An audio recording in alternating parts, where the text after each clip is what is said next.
Where are you at with Deion and him staying at Colorado? The Raiders job just came open yesterday. Where are you at with Deion and staying at Colorado? Yeah, I mean, I'm obviously hopeful that he stays at Colorado.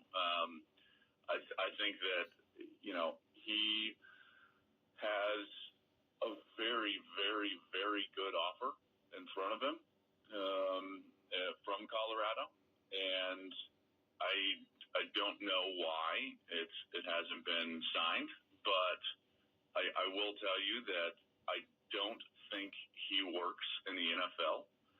As good as he has been at Colorado, it's a really perfect marriage there where they have given him the keys fully. He can be completely himself.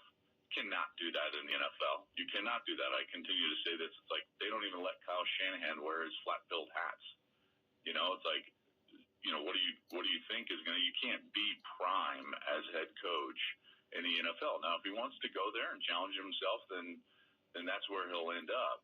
I hope that he doesn't, because I think that there's actually some sustainability to the excellence that Colorado showed this year, in particular with the way that they recruited, the quarterbacks that they have, some of the things that they've got going on from a transfer portal perspective. And I do think that this format in college football is in a really interesting place where the format of college football is changing. Two major things, guys, that I'll touch on. One is the revenue share due to the Alston case that's going to come through, and it's like the House case. And once we get the revenue share, Colorado is committing to going full boat on the rev share. So they're going to be closer to the top end of college football in terms of the revenue that they're sharing with their players.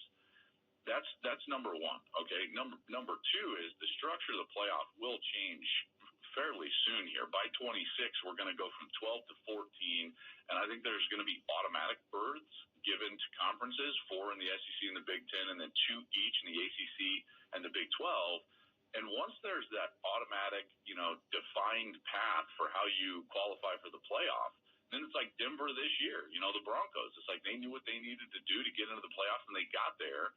And I think that Colorado, with what Deion is doing and what they're going to do in the rev share, to think that they could be, I would say, consistently a top 3-4 team in the Big 12 is absolutely accurate. And at that point, they're competing to go to the playoff every single year. So the future, to me, is much brighter if he stays at Colorado versus getting on that quick carousel of the NFL.